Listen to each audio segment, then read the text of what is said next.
My name is Aimee Lyons. I'm the program manager for our SHARE project, SHARE activity, supporting holistic and actionable research in education. I know Dr. Hellen from working on one of our core studies called LIGHTS, which stands for Language of Instruction Transition in Education. And we do that in 6 countries, and Kenya is one of those countries. So we work very closely with Dr. Hellen and her team. So I will also allow her to introduce herself. Hi, my name is Hellen Inyega. I am an associate professor at the University of Nairobi. I am also a consultant on issues related to literacy and language across Africa.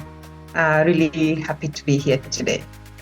Dr. Hellen, could you speak a little bit more about how you came into your current role and the meaning of some of the work that you're doing, and what you do just more broadly?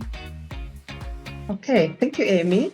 I went to the University of Georgia in Athens, USA, and I remember meeting my major supervisor called Michelle Comeiras. Dr. Michelle Comeiras introduced me to a love of literacy, and more importantly, to giving back to my community here in Africa. And so she encouraged me to attend several conferences here across Africa.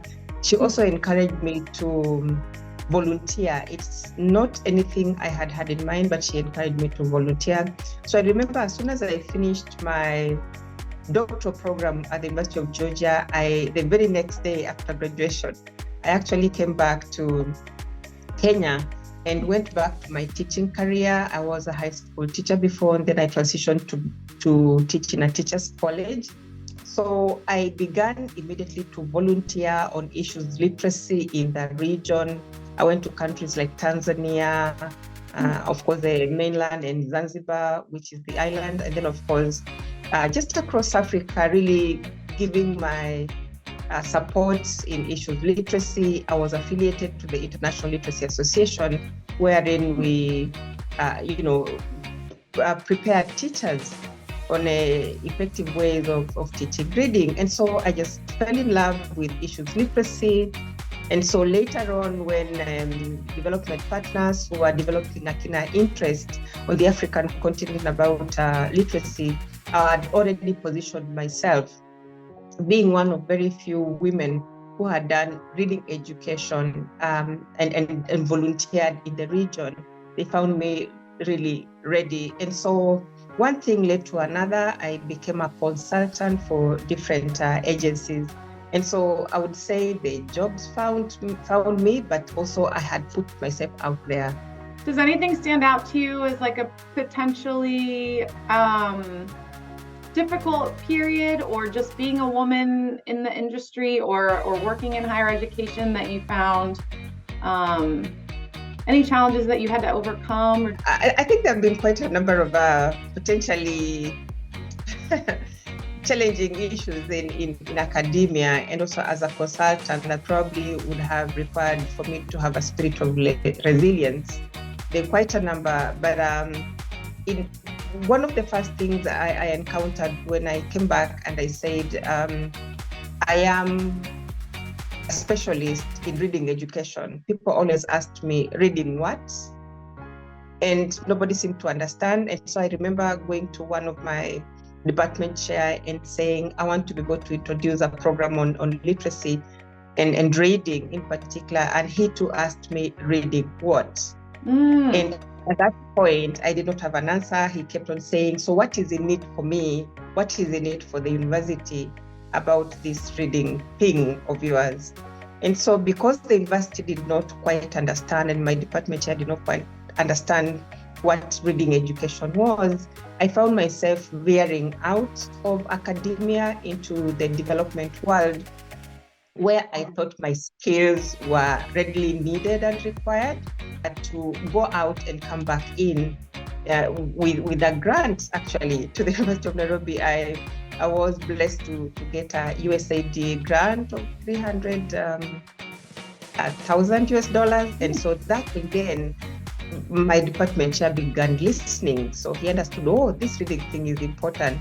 So it had to take me going out and offering my services elsewhere, and later on coming in with the goodies for him to be able to see, right. so to speak, what I was about. And to me at that point, it may not necessarily have been a women thing that I was a woman, but generally him not being able to understand the place of literacy.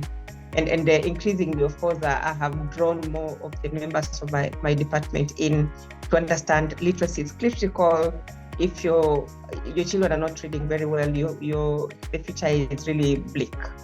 So International Women's Day is March 8th, as you know, but it's also Women's History Month, the whole month of March, which is why we're reaching out to some of our female partners in the field that we love working with. And I just wanted to ask, what does Women's Day or Women's Month mean to you?